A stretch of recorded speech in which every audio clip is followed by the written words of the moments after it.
Muito obrigada, Sr. Presidente. Eu gostava de lembrar que nós estamos, para mim é a quarta, mas eu creio que é a sexta ou a sétima comissão sobre a banca que aconteceu na última década, que acontece na última década aqui no Parlamento. E tal como eu lhe disse, o Sr. tem que ter a consciência de que é a grande constante da supervisão em Portugal, porque esteve no Banco de Portugal em funções dirigentes de 2006 a 2017, a esmagadora maioria deste tempo, com o pelouro da supervisão. E a razão pela qual continua a haver comissões de inquérito é porque as contas não param de chegar, ou seja, o problema não está resolvido. Não é do ponto de vista da opinião pública, é do ponto de vista factual do que ele custa a resolver.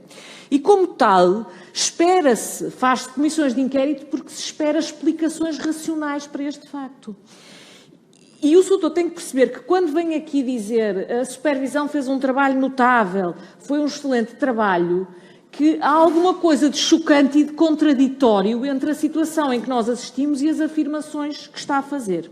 Isto dito também lhe quero dizer que eu sou deputada, não sou juiz, e que um Parlamento não é um tribunal, e que um tribunal também não é um sítio onde se faça julgamentos, não em praça pública. E, portanto, há de me fazer a justiça que eu mesmo nas inquirições mais violentas a que já assisti aqui, tratei sempre as pessoas com respeito. E o respeito que espero de volta é que esclareça aqui alguns factos e que não se limite a dizer fizemos um excelente trabalho, foi notável, quando nós estamos perante um cenário que é difícil e perante um relatório que é gravíssimo do ponto de vista do que descreve que se passou no Banco de Portugal.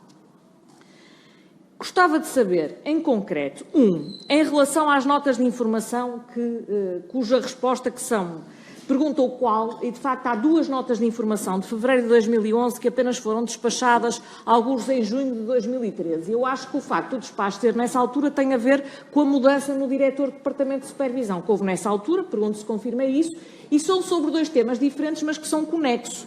Um é sobre a mudança da sede do Luxemburgo para Portugal e a outra é sobre informações de filiais.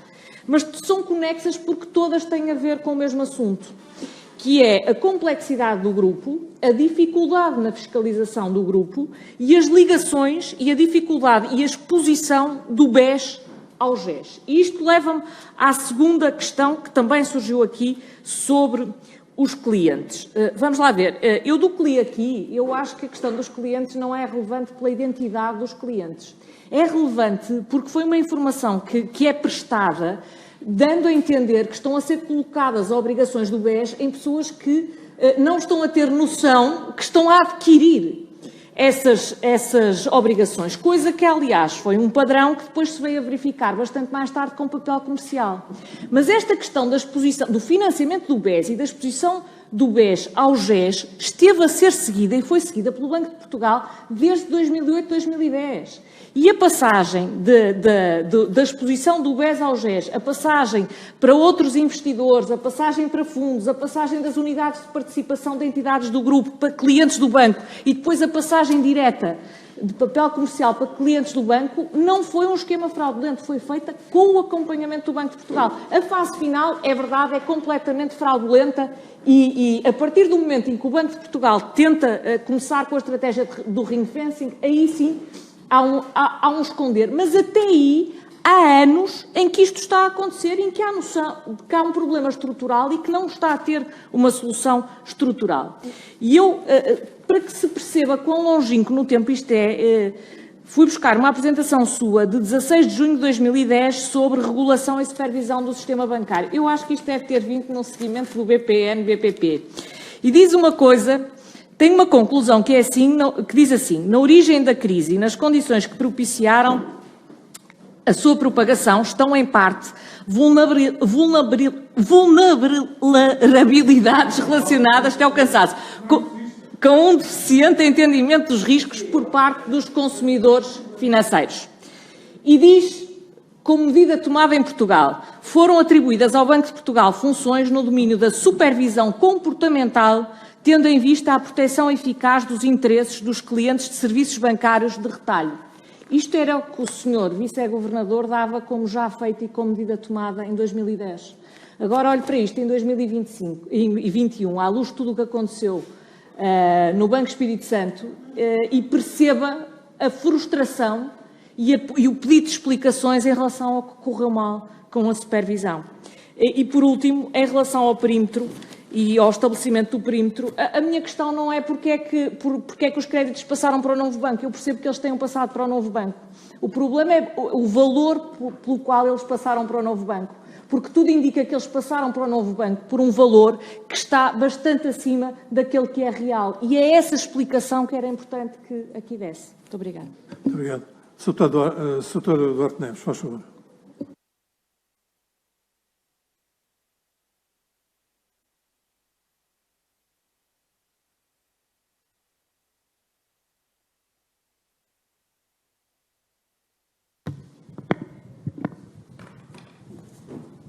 Muito obrigado, Sra. Deputada.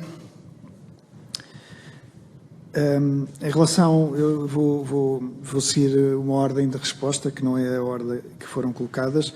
Em relação ao valor pelo qual os ativos foram avaliados, Sra. Deputada, eu só posso repetir aquilo que disse, mas lembrando que eles vinham sendo sujeitos a exercícios de avaliação de ativos pelo Banco de Portugal e, portanto, foram ativos para os quais foram constituídas imparidades, se fosse caso disso, ao longo do tempo.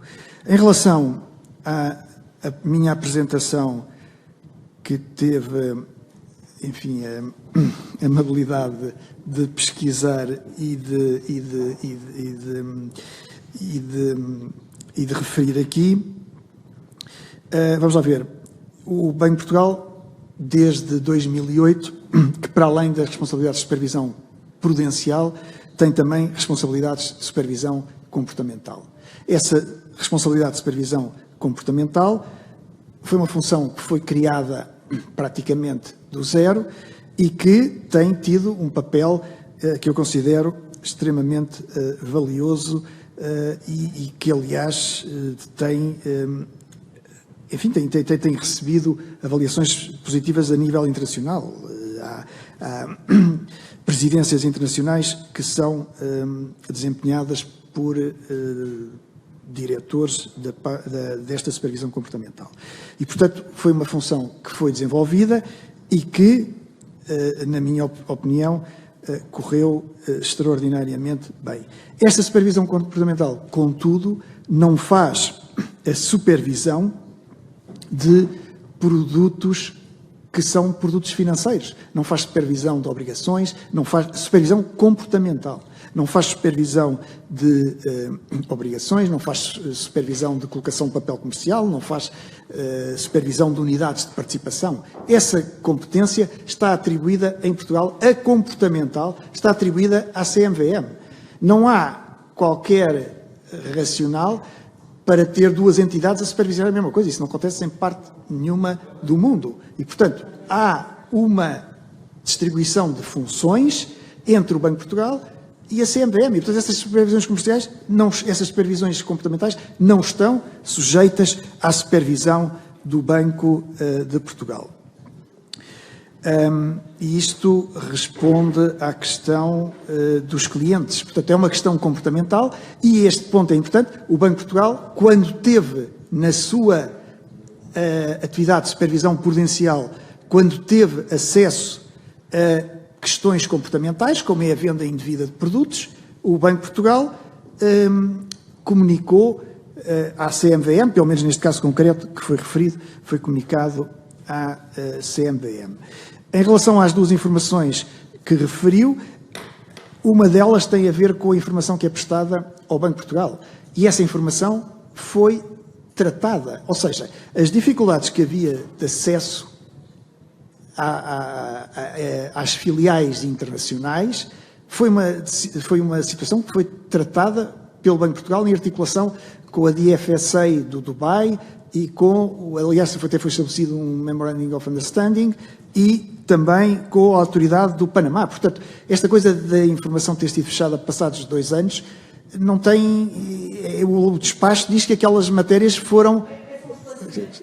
Mas a informação tinha a ver, sobretudo, relacionada com o pedido de informação à Suíça e não ao Dubai ou ao Panamá. Mas isso está reconhecido também nesse despacho, está reconhecido, e aquilo que lá está escrito foi aquilo que o Banco de Portugal já disse aqui por mais que uma vez. Ou seja, no caso da Suíça mantiveram-se dificuldades de acesso, enfim, a Suíça é o país que é, nós estamos a falar de outro país qualquer, e nesse caso aquilo que foi feito foi todas as possíveis participações no capital que pudessem estar a ser, para a qual não havia esclarecimento suficiente, foram deduzidas a fundos próprios. Portanto, foi essa forma que o Banco de Portugal encontrou para lidar com essa situação. E, portanto, como digo, esse despacho de fecho significa que isso foi tratado noutros documentos, não há daqui, há muitos documentos em paralelo.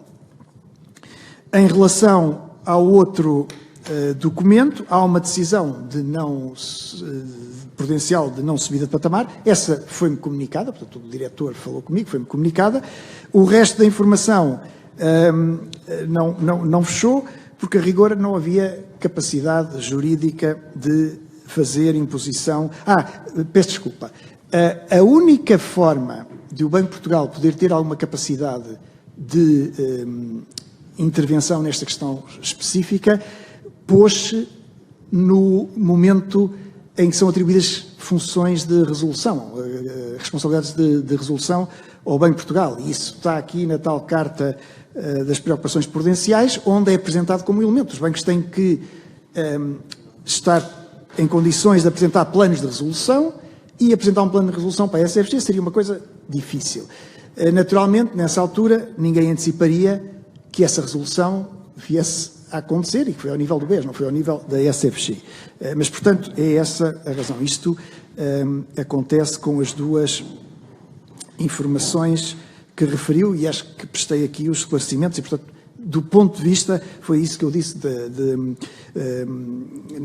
do ponto de vista de supervisão prudencial, nenhuma delas perturbou em nada a atividade de supervisão prudencial. Em relação à sua pergunta inicial, Sr. Deputado, há alguns casos em Portugal, de facto. A característica que, infelizmente, é mais frequente do que qualquer pessoa gostaria, é que houve situações de natureza criminal que são, por definição, são situações que são mais difíceis de detectar. Todas elas foram detectadas pelo Banco de Portugal, por iniciativas do Banco de Portugal, mas o meu único comentário é que, de facto, haver situações de natureza criminal que aconteceram para 3 bancos, enfim, neste caso ainda não, mas são situações que são manifestamente difíceis de detectar, porque o objetivo primordial é a ocultação.